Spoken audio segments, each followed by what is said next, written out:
Hello बच्चों, कैसे हैं? उम्मीद करते हैं कि आप बहुत अच्छे होंगे, बहुत स्वस्थ होंगे, बहुत शानदार होंगे। तो आज का वीडियो भी खास होने वाला है। तो आप लोग जितने भी बच्चों देख रहे हैं, वीडियो को पूरा देखिएगा, पूरा वॉचिंग कीजिएगा। तो आज हम लोग आपदा प्रबंधन पढ़ने जा रहे हैं और आपदा प्रबंधन में सबसे पहले हम लोग आपदा के बारे में जानेंगे। आपदा क्या होते हैं? तो हमारा टॉपिक है आपदा कि आपदा क्या होते हैं।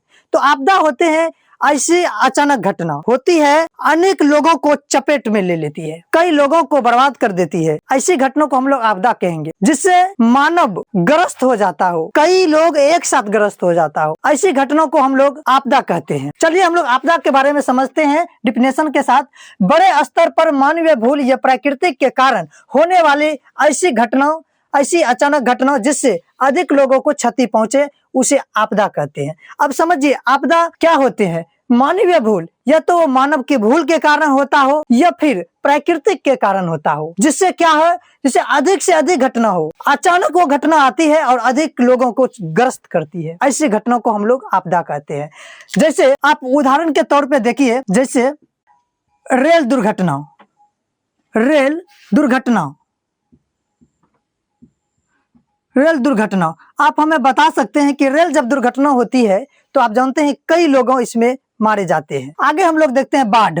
आपको पता है कि जब बाढ़ आती है जिस इलाके में, वहां तबाह कर देती है। तो हम लोग आपदा को समझ गए हैं। आगे हम लोग देखते हैं कि आपदा के प्रकार, आपदा कितने प्रकार के होते हैं। तो जान लीजिए कि आपदा दो प्रकार के होते हैं। एक होते हैं प्राकृतिक आपदा, प्राकृतिक आपदा, और एक होते हैं मानव जनित आपदा। तो अब हम लोग जानते हैं कि मानव जनित आपदा में क्या क्या आएंगे और प्राकृतिक आपदा में क्या क्या आएंगे। तो देखिए, प्राकृतिक आपदा में भूकंप, उसके बाद है सुनामी, बाढ़,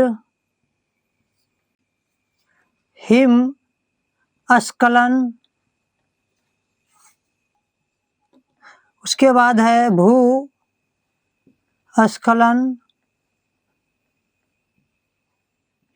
भूकंप, सुनामी, बाढ़, हिमस्खलन, भूस्खलन, ये सभी आपदा जितने देख रहे हैं आप, ये प्राकृतिक आपदा है।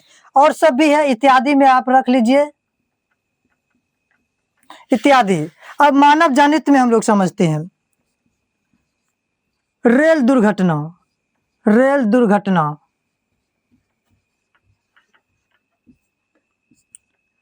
कोरोना,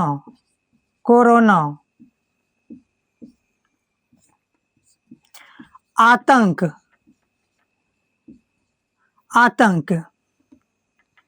इत्यादि। तो हम लोग अब जानते हैं कि आपदा के प्रकार में, कि आपदा दो प्रकार के होते हैं। एक होते हैं प्राकृतिक और एक होते हैं मानव जनित। तो हम लोग जानते हैं कि प्राकृतिक में क्या क्या आते हैं और मानव में। तो आप भूकंप जो देख रहे हैं, यह प्राकृतिक आपदा है, यह खुद आता है। क्या प्राकृतिक ने ही इसे बनाया? कोई मानव इसे बनाए हैं क्या? भूकंप जब आती है तो कोई मानव भेजते हैं? नहीं, ये प्राकृतिक का है। सुनामी, यह भी प्राकृतिक है। बाढ़, हर एक साल जो बिहार की उत्तरी हिस्सा बाढ़ के चपेट से ग्रस्त रहती है, आप वो समझ सकते हैं। हिमस्खलन, भूस्खलन, इत्यादि। अब मानव जनित में देखते हैं रेल दुर्घटना, कोरोना, आतंक, इत्यादि। रेल दुर्घटना ये मानव की गलती से होती है। कोरोना ये मानव जनित आपदा है। आतंक ये मानव जनित आपदा है। तो हम लोग यहाँ तक समझ गए हैं, फिर आगे हम लोग समझेंगे। अब हम लोग बाढ़ के बारे में समझते हैं कि बाढ़ क्या होता है। तो आप सबसे पहले आपको बता दें कि इसको VVI पहले लिखिए, तब हम आपको इसको बताएंगे आपको। तो हम लोग जान गए कि ये VVI है। अब समझते हैं बाढ़ क्या होता है। देखिए, मानसून के महीने में अधिक वर्षा होने के कारण नदियों का जल स्तर बढ़ जाता है, जिससे नदियों का जल आसपास के इलाके में फैल जाता है। इसी फैले जल को बाढ़ कहते हैं। आप जानते हैं कि हम लोग बिहार में रहते हैं और बिहार में 3 से 4 महीनों हम लोग बाढ़ से ग्रस्त रहते हैं। पहले जानिए कि बिहार दो भागों में बटी है। एक है उत्तरी बिहार, उत्तरी, और एक है दक्षिणी। तो हम लोग उत्तरी बिहार में आते हैं। आपको पूछा जाएगा क्वेश्चन बिहार के किस हिस्से में सबसे अधिक बाढ़ आती है? तो आप कहिएगा उत्तरी। दक्षिणी में यहाँ के लोग जो है सुखाड़ से ग्रस्त रहते हैं, सुखाड़ से ग्रस्त रहते हैं, यानी कि सूखा से ग्रस्त रहते हैं। तो आइए अब हम लोग जानते हैं कि बाढ़ से हानि हम लोगों को क्या क्या पहुंचता है। क्या बाढ़ अगर आती है हमारे इलाके में तो उससे हानि भी होती है? जी, हानि भी होती है। पहला क्या है? पहला है कि हमारा फसल बर्बाद हो जाता है। पहला क्या है कि हम लोग का फसल बर्बाद हो जाता है। देखिए, फसल बर्बाद हो जाती है। दूसरा क्या है कि सड़कें, पुल आदि सब टूट जाते हैं। तीसरा क्या है, मवेशियों को हानि पहुंचती है, लाखों लोग का घर डूब जाती है, महामारी फैल जाती है। ये सभी हानियां हैं। बाढ़ से अगर पूछेगा आपको हानि कि बाढ़ से क्या क्या हानि होती है, इसके बारे में बताइए, तो आप बता सकते हैं कि फसलें बर्बाद हो जाती है। आप जानते हैं कि बिहार में सबसे ज्यादा बाढ़ आती है। अगर आपको पूछा जाएगा कि बिहार के किस हिस्से में सबसे ज्यादा बाढ़ आती है, तो आप यहाँ देख लीजिए, उत्तरी भाग में, बिहार के उत्तरी भाग में सबसे ज्यादा बाढ़ आती है। अगर आपको पूछा जाए दक्षिणी, तो दक्षिणी तो पूछ नहीं सकता। अगर दक्षिणी पूछेगा तो वो आपको सुखाड़ दिया जाएगा, सुखाड़। ठीक है, तो हम लोग यहाँ तक जान गए हैं। बिहार को 2 भागों में बांटा, ये भी हम लोग जान गए हैं किस भाग में बाढ़ आती है। ऑब्जेक्टिव के लिए ये बहुत ही इंपॉर्टेंट है। अब हम लोग जानेंगे कि बाढ़ से बचने का उपाय। जब हमारे इलाकों में बाढ़ आती है तो हम लोग बचते भी है ना, तो उसे उपाय ढूंढते हैं। तो क्या क्या है देखिए, बांधों का निर्माण, बांधों का निर्माण। बड़ी बड़ी पत्थरों से हम लोग क्या करते हैं, बांध बनाते हैं कि पानी न आ पाए, एक उपाय। दूसरा उपाय, नदियों को आसपास में जोड़कर, जहाँ 2 नदियां होती है उसको आपस में जोड़ देंगे तो दोनों नदियों का पानी जो है बराबर हो जाएगा। उससे भी कम किया जा सकता है, उससे भी हम लोग बाढ़ से बच सकते हैं। तीसरा समझते हैं, बाढ़ आने से पहले लोगों को सावधान करके, अगर बाढ़ आने वाला है, मान लीजिए अभी हमारे इलाके में बहुत ज्यादा बाढ़ आया हुआ है, हम खुद अपना इलाके की बात कर रहे हैं कि आप कहाँ से देख रहे हैं ये तो नहीं पता, क्या आप बिना बाढ़ वाले इलाके से देख रहे हैं? तो हम लोगों को पहले सचेत भी किया जाता है सरकार की तरफ से। तो बाढ़ आने से पहले लोगों को सावधान करके हम लोग बच सकते हैं।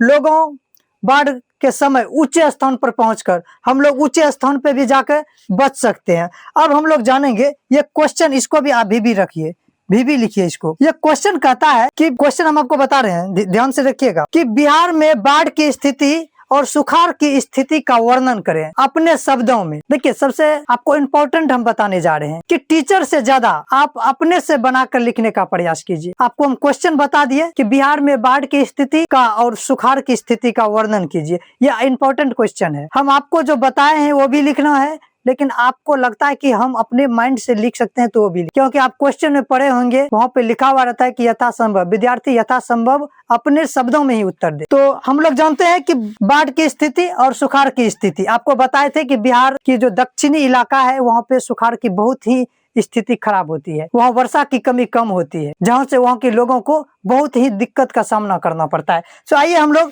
देखते हैं। तो आप कैसे लिखिएगा कि बिहार में बाढ़ की स्थिति का निम्नलिखित उपाय है। तो कैसे कीजिएगा, एक बगल ऐसे लिखिएगा, एक बगल इस पार में, एक बगल उस पार में। कॉपी में आप बीच में एक लाइन खींच लीजिएगा। एग्जाम में भी ऐसा ही करना है, एक तरफ लिखना है बिहार बाढ़ स्थिति, एक तरफ लिखना है सुखाड़ की स्थिति। ठीक है, तो आप लोग नंबर 1 में देखते हैं, आपको पहले भी ये बता दिए हैं। लिखना है कि बिहार में बाढ़ हर साल आती है। बिहार के आधे से अधिक जिले, बिहार के लगभग आधे से अधिक जिले हर साल बाढ़ से प्रभावित रहते हैं। लोगों का 3-4 महीना जो है, आप लिख लीजिए महीना, 3-4 महीना ये बर्बाद हो जाती है। चौथा है फसलें बर्बाद हो जाती है। पांचवा है, आपको ये दिखाई नहीं देता होगा लेकिन हम आपको बोल रहे हैं, लिख लीजिए कि ऐसे इलाके में एक ही फसल हो पाती है, धान की खेती। बाढ़ जब आता है तो हम लोग के इलाके में धान के अलावा कुछ नहीं हो। तो अब हम लोग जानेंगे सुखाड़ की स्थिति। सुखाड़ की स्थिति में क्या क्या हानि होती है। अब सुखाड़ की स्थिति देखते हैं। तो आप कहिएगा कि एक तो बाढ़ से ग्रस्त जो रहता है वो तो बड़ी ही संकट में रहता है।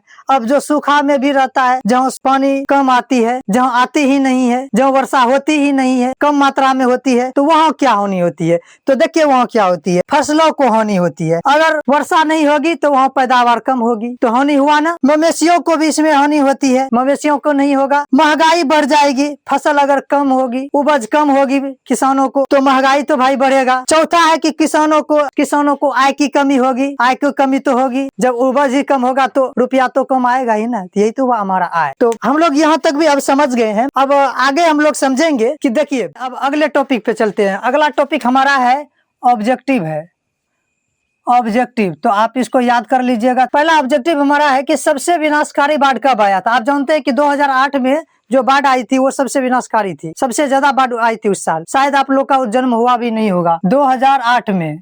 दूसरा हमारा क्वेश्चन है कि बाढ़ किस देश से आती है, तो आप जानते हैं कि बाढ़ किस देश से आती है, नेपाल से आती है, नेपाल से ही आती है ना। आगे का है कि कौन सी नदी शोक नदी कहा जाता है, कौन सी नदी को शोक नदी कहा जाता है, तो कोसी नदी को, क्योंकि कोसी नदी हर साल बिहार के इलाके को प्रभावित करती रहती है, कोसी।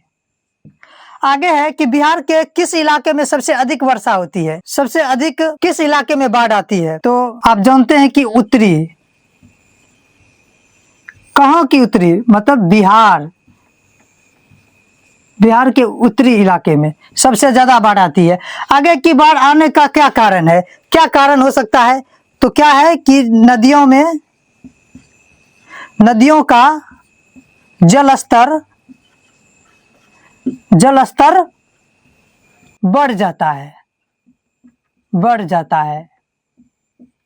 आगे है कि सुखाड़ के सबसे प्रमुख कारण क्या है, तो सुखाड़ क्यों होती है, क्योंकि वहां वर्षा कम होती है, वहां